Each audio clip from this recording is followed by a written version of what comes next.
இந்த சனி பகவான் வரக்கூடிய ஜூலை மாதம் 27ஆம் தேதி வக்ரத்தன்மை அடைகிறார். வக்ரம் அப்படின்னா தன்னுடைய இயல்பு தன்மையிலிருந்து ரிவர்ஸ், அதாவது மாற்று சுழற்சியோடு செயல்பட போகிறார். இப்படி இருக்கக்கூடிய இந்த சனியினுடைய வக்ரத்தன்மை பாத்தீங்கன்னா கிட்டத்தட்ட 4 மாதங்களுக்கு, டிசம்பர் மாதம் 11ஆம் தேதி வரைக்கும் இந்த சனி பகவான் வக்ர நிலையில இருக்கிறார். தமிழ் மாத கணக்கிற்கு ஆடி மாதத்துல ஆரம்பிக்கக்கூடிய இந்த சனி வக்ரம் கார்த்திகை மாதம் வரைக்கும் இருக்க போகுது. கிட்டத்தட்ட அந்த 4 மாதங்களுக்கு ஒவ்வொரு ராசி என்பர்களுக்கும் இந்த சனி வக்ரத்தன்மை என்ன மாதிரியான பலன்களை கொடுக்க போகுது.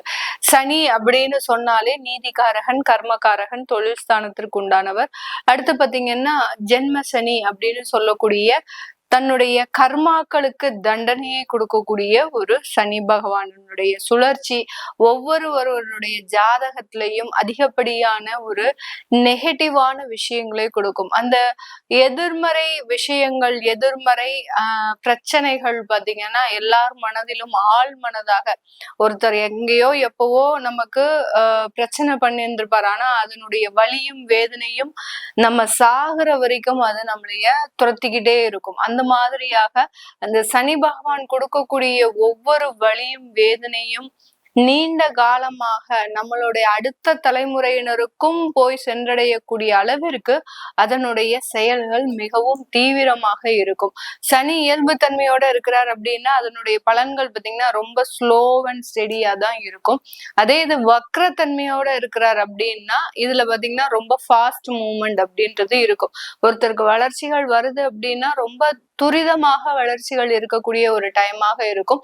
அதே நேரத்துல பிரச்சனைகளும் பாத்தீங்கன்னா ரொம்ப ஃபாஸ்டா ஒரு ஃபிராக்ஷன் ஆஃப் செகண்ட்ல நமக்கு அந்த பிரச்சனை எங்கிருந்து வந்தது, யாருனால வந்தது அப்படின்ற கண்டுபிடிக்க முடியாத அளவிற்கு அந்த பிரச்சனைகள் வந்து மறையக்கூடிய ஒரு தன்மையாக தான் இருக்கும். இந்த மாதிரியாக இந்த பாவ கிரகம் அப்படின்னு சொல்லக்கூடிய அந்த சனியினுடைய வக்கரத்தன்மை இது ஒவ்வொரு ராசி என்பவர்களுக்கும் என்னென்ன செயல்பாடுகள்ல மாற்றங்கள்ல கொடுக்க போகுது, அடுத்து இந்த டயத்துல நீங்க என்னென்ன பண்ணணும், ஆன்மீக ரீதியாக என்னென்னலாம் பண்ணலாம் அப்படின்றத நம்ம இந்த பதிவுல தெளிவா பார்க்க போறோம். இந்த சேனலை முதன்முறையா பாக்குறீங்க அப்படின்னா சப்ஸ்கிரைப் பண்ணிக்கோங்க, பெல் பட்டன்ல ஆல் ஆப்ஷன் சூஸ் பண்ணிக்கோங்க. சிம்ம ராசி அன்பர்களுக்கு சனி பகவான் 8ஆம் இடத்துல வக்ரத்தன்மை அடைகிறார். இந்த 8ஆம் இடம் அப்படின்றது அஷ்டம ஸ்தானத்தை குறிக்கக்கூடிய ஒரு நேரம். உங்களுடைய ராசிக்கு 8ஆம் இடத்துல அந்த சனி இருக்கும்போது உங்களுடைய எண்ணங்களை முழுமையாக நெகட்டிவா ஆக்கிடுவார். எதிர்மறை எண்ணங்கள், அடுத்து பாத்தீங்கன்னா உங்களுடைய செயல்பாடுகள்ல தேவையில்லாத ஒரு மாற்றங்கள், ரொம்ப நேர்மையா இருக்கக்கூடிய இந்த சிம்மராசி அன்பர்களே கடந்த 2 வருடங்களாக பாத்தீங்கன்னா அந்த நேர்மைக்கு அப்பாற்பட்டு சில விஷயங்களை செய்யக்கூடிய ஒரு நேரமாக தான் இந்த சிம்ம ராசி என்பவர்களுக்கு இருக்கும். இந்த சிம்ம ராசி என்பவர்கள் ஒவ்வொரு இடத்திலையும் தன்னுடைய தன்மானத்தை இழக்கக்கூடிய ஒரு சூழல்ல இருக்கிறீங்க.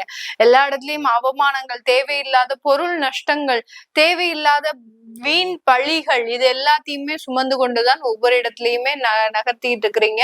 இவர்களுக்கு இந்த இடத்துல இந்த சிம்மராசி என்பவர்களுக்கு இவர்களினுடைய சனி வக்ரத்தன்மை, 8ஆம் இடத்துல வரக்கூடிய அந்த சனி வக்ரத்தன்மை முழுமையான ஒரு பாசிட்டிவான ஒரு விஷயங்களை கொடுக்க போகுது. ஏன்னா 8ல அந்த சனி பகவான் தன்னுடைய இயல்பு தன்மையை மாற்றுகிறார் அப்படின்ற போதே உங்களுடைய எதிர்மறை எண்ணங்கள் முழுமையாக குறையக்கூடிய ஒரு நேரம். எல்லா இடத்துலயும் குழப்பம், எதையும் தெளிவான முடிவெடுக்க முடியாத ஒரு சூழ்நிலைகள், இப்படி எல்லாம் இருந்துட்டு இருந்த இந்த சிம்ம ராசி என்பவர்களுக்கு இந்த 4 மாத காலங்கள் உங்களுடைய முடிவுல நல்ல ஒரு தெளிவான ஒரு சூழ்நிலையிலையும், அடுத்து பாத்தீங்கன்னா எல்லா இடத்துலயும் ஒரு பாசிட்டிவான ஒரு விஷயங்கள், இது நாள் வரைக்கும் ஒரு அவமானங்களையும் ஒரு தேவையில்லாத பேச்சுகளையும் அனுபவித்து வந்த இந்த சிம்ம ராசி என்பவர்கள் இனி வரக்கூடிய காலங்கள்ல அந்த அவமானங்களை எல்லாத்துலயுமே இருந்து வெளிவரக்கூடிய ஒரு நேரமாக இருக்கும். கடன் பிரச்சனைகள், தீராத கடன் பிரச்சனைகள் அப்படின்னு சொல்லக்கூடிய அளவிற்கு இந்த சிம்ம ராசி என்பவர்களுக்கு ஒரு வருடத்துல பாத்தீங்கன்னா பல மடங்கு, பல லட்சம் அப்படின்ற மாதிரியான ஒரு கடன் தொந்தரவுகள் அதிகரிச்சிருக்கு. இந்த தொந்தரவுகள்ல இருந்து இந்த சிம்ம ராசி என்பவர்கள் முழுமையாக வெளியில வரக்கூடிய ஒரு ஸ்தானம்.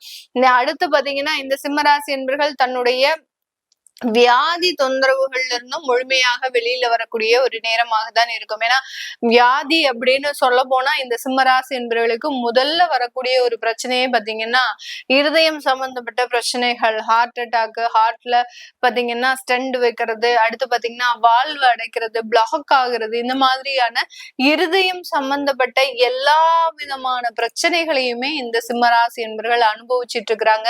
அதுல இருந்து முழுமையான நிவாரணம் அப்படின்றது இந்த சிம்மராசி என்பவர்களுக்கு இந்த சனி வக்ரத்தன்மை முழுமையாக கொடுக்க போகுது. இந்த இடத்துல சிம்மராசி என்பவர்கள் தன்னுடைய வேலையில அங்கீகாரம் கிடைக்கல அப்படின்னு இருக்கக்கூடியவர்களுக்கு முழுமையான அங்கீகாரம் அப்படின்றது கண்டிப்பாக இருக்கும். வெளிநாட்டு வாய்ப்புகள் வேலையில கிடைக்க போகுது. வெளிநாட்டு வளர்ச்சிகள் அப்படின்றது கண்டிப்பாக இருக்கக்கூடிய ஒரு ஸ்தானம் தான். அடுத்து பாத்தீங்கன்னா உங்களுடைய வேலைக்கேற்ற ஒரு உயர்வுகள் அப்படின்றது அரசாங்க உத்தியோகத்துல இருக்கக்கூடியவர்களுக்கு கிடைக்க போகுது. ஏன்னா சிம்மராசி என்பவர்கள் நிறைய பேர் பாத்தீங்கன்னா அரசாங்க உத்தியோகத்துலதான் இருப்பாங்க. அந்த அரசாங்க உத்தியோகத்துல தேவையான அளவுக்கு இவர்களுக்கு அந்த பணியிட மாற்றம், அடுத்து பாத்தீங்கன்னா ஒரு தகுதியான ஒரு வருமானம், தகுதியான ஒரு பதவிகள், இது எல்லாமே இல்லாம தான் இருந்துட்டு இருக்கிறாங்க. ஏதோ ஒரு அரசாங்க உத்தியோகர் அப்படின்றதான் பேரு, ஆனா உள்ள எல்லாமே பாத்தீங்கன்னா இவர்களுக்கு தேவையில்லாத வேலைகள் தான் நடந்து கொண்டு இருக்கும். அந்த அளவுக்கு இந்த சிம்மராசி என்பவர்கள் தன்னுடைய தன்மானத்தை இழந்து செயல்படக்கூடிய ஒரு நபர்களாக தான் இருக்கிறாங்க. இது எல்லாமே முழுமையாக நிவர்த்தி அடையக்கூடிய ஒரு கால சூழ்நிலைகள் தான் இந்த சிம்மராசி என்பவர்களுக்கு இருக்க போது. இந்த இடத்துல இந்த சிம்மராசி என்பவர்கள் தன்னுடைய குடும்பம் ரீதியான சில வளர்ச்சிகளையும் பெறதுக்கு உண்டான ஒரு நேரம். ஏன்னா ராசிக்கு 2ஆம் இடத்தை அந்த சனி பகவான் பார்க்கறதுனால இதுவரைக்கும் குடும்பத்துல இருந்த விவாகரத்து வழக்குகள், பிரிவுகள், இது எல்லாமே முழுமையாக நிவர்த்தி அடையக்கூடிய ஒரு நேரமாக தான் இந்த ராசி என்பவர்களுக்கு இருக்க போது. அடுத்து பாத்தீங்கன்னா புதிதாக திருமண வரன்கள் அப்படின்றது கண்டிப்பாக இருக்கும். அந்த வரன் மூலமாக உங்களுடைய வாழ்க்கையை முழுமையாக மாற்றி அமைக்கக்கூடிய ஒரு நேரமாக தான் இருக்கும். குழந்தை பாக்கியம் அப்படின்னு சொல்லக்கூடிய அந்த குழந்தைக்காக இயங்கி கொண்டிருந்த இந்த சிம்மராசி என்பவர்கள் இந்த காலகட்டம் முழுமையான ஒரு ஆண் குழந்தையை பெறக்கூடிய ஒரு நேரமாக இருக்கும். ஏன்னா சிம்மராசி என்பவர்களுக்கு ஏதோ ஒரு சின்ன ரிலாக்ஸேஷன் அப்படின்னா அந்த குழந்தை பாக்கியத்துலதான் இவர்கள் இப்போதைக்கு பெற முடியும். அந்த ஒரு ஓய்வுகள் அப்படின்றது, ஒரு மன நிம்மதிகள் அப்படின்றது அந்த குழந்தையின் பிறப்பின் மூலமாக கிடைக்கக்கூடிய ஒரு நேரமாக தான் இந்த ராசி என்பர்களுக்கு இருக்க போது. இதுல ஆண் குழந்தை அப்படின்றது பிறக்கிறதுக்கு உண்டான ஒரு காலகட்டம்.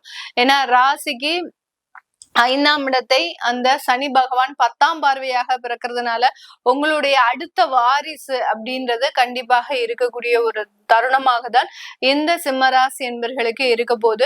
இந்த சிம்மராசி என்பர்கள் பெறக்கூடிய முழுமையான பிரச்சனை இந்த சனி வக்ர காலகட்டத்துல அப்படின்னு பார்க்கும்போது 8ஆம் இடத்துல அந்த சனி வக்ரமாக இருக்கிறதுனால உங்களுக்கு உங்க மேல கான்பிடென்ட் இருக்காது. பட் எல்லாமே பாசிட்டிவா நடக்கும். உங்க மேல ஒரு தன்னம்பிக்கை இருக்காது. நம்ம இதனால செய்யறதுனால நம்ம வளர்ந்துருவோமா, இதெல்லாம் நடக்குமா அப்படின்ற ஒரு தன்னம்பிக்கை இல்லாத ஒரு சூழ்நிலை அப்படின்றது இந்த சனி வக்ரத்தன்மை கொடுக்கும். இதை நீங்க இதுல இருந்து ரிலீவ் ஆகிறதுக்கு, இதுல இருந்து மாற்றம் பெறதுக்கு இந்த சிம்ம ராசி என்பவர்கள் செய்ய வேண்டிய ஒரு முக்கியமான ஒரு பிராயச்சித்தம்னே சொல்லலாம். நீங்க இந்த காலகட்டம் பாத்தீங்கன்னா ஒவ்வொரு சனிக்கிழமையும், சனிக்கிழமை முடியாதவங்க புதன்கிழமை, இந்த ஒவ்வொரு சனிக்கிழமையும் நீங்க சனீஸ்வர பகவானுக்கு, ஏன்னா அஷ்டம சனி அப்படின்றது இருக்கிறதுனால இந்த 4 மாத காலமும் ஒவ்வொரு சனிக்கிழமை இடைவிடாம ஒவ்வொரு சனிக்கிழமையும் சனி பகவானுக்கு ஒரு நல்லெண்ணெய் தீபம் போடுங்க. 2 தீபம் போட்டா போறோம். நீங்க அடுக்கடுக்கா போடவே வேண்டிய அவசியம் இல்லை. 2 தீபம் ஒவ்வொரு சனிக்கிழமை அவரால் எந்த பிரச்சனையும் வரக்கூடாது அப்படின்ற ஒரு ஆத்மார்த்தமான, நான் என்ன தவறுகள் செய்திருந்தாலும், என்னுடைய முன்னோர்கள் என்ன தவறுகள் செய்திருந்தாலும் அதிலிருந்து ஒரு நிவர்த்தியை எனக்கு கொடுக்கணும் அப்படின்ற ஒரு ஆத்மார்த்தமான ஒரு பிரார்த்தனை இந்த சிம்மராசி என்பவர்களுக்கு முழுமையான ஒரு மாற்றத்தை கொடுக்கக்கூடிய ஒரு தருணமாக இருக்க போது. இந்த ஜோதிட ரீதியாக உங்களுக்கு ஜாதக பலன்கள் இருக்கும். அதாவது உங்களுக்கு இந்த தசா புத்தி, ஏன்னா சிம்மராசி என்பவர்களுக்கு இப்ப மேக்சிமம் பாத்தீங்கன்னா ராகு திசை, குரு திசை இந்த மாதிரியாக எல்லாம் இருக்கும். இந்த ராகு திசை, குரு திசை காலகட்டங்கள்ல இருக்கக்கூடிய இந்த சிம்மராசி என்பர்கள் இந்த சனி வக்ரத்தன்மையில என்னென்ன ஒரு விஷயங்களை நீங்க உங்களுடைய ஜாதக ரீதியாக பெற போறீங்க அப்படின்றத கேட்கணும் விருப்பப்படுறவங்க கீழே இருக்கிற நம்பருக்கு வாட்ஸ்அப்ல அப்பாயின்மெண்ட் வாங்கிக்கிட்டு நீங்க கன்சல்ட் பண்ணிக்கலாம். உங்களிடமிருந்து விடைபெறுவது உங்கள் ஆஸ்ட்ரோ பூர்ணா. நன்றி, வணக்கம்.